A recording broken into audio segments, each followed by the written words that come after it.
Hey, it's Joe Crump. This next question is from John Fund. Hey, John, old friend.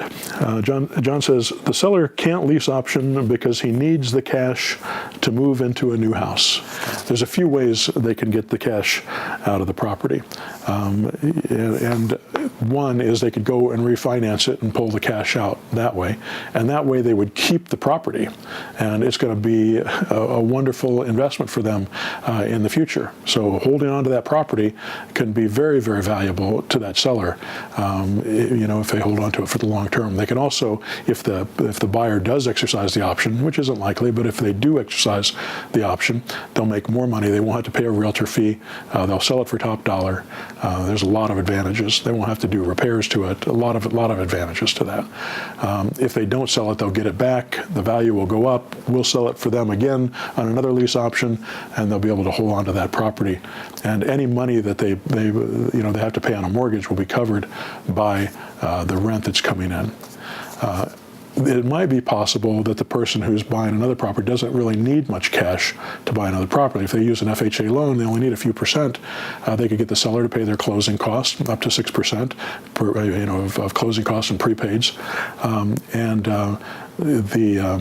they'd only need about 3% to move into the next property, which may not be a problem for them. So that's another thing.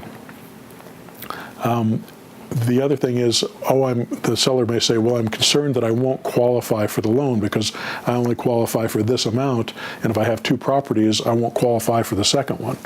But that's not the problem, because the income from the property will offset his debt service.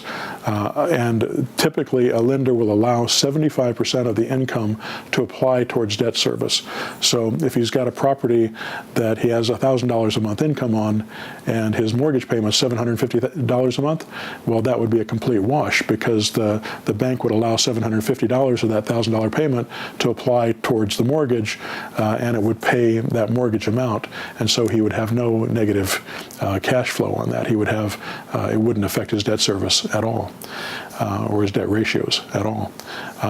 So that's usually not a problem either. Now, one problem that we do come across occasionally is the lender will say, we'll do this, but you have to have experience as a landlord. And this particular seller maybe has no experience as a landlord. So you can't just go out and get experience except over time. So what we do instead is we get them with a property manager, and we put the property with a property manager, and the banks are usually good. Oh yeah, they've got a property manager, they've got a tenant, they've got this much income. We'll allow 75% of that income to apply towards their debt service and offset their debt ratios. So it's not usually a problem.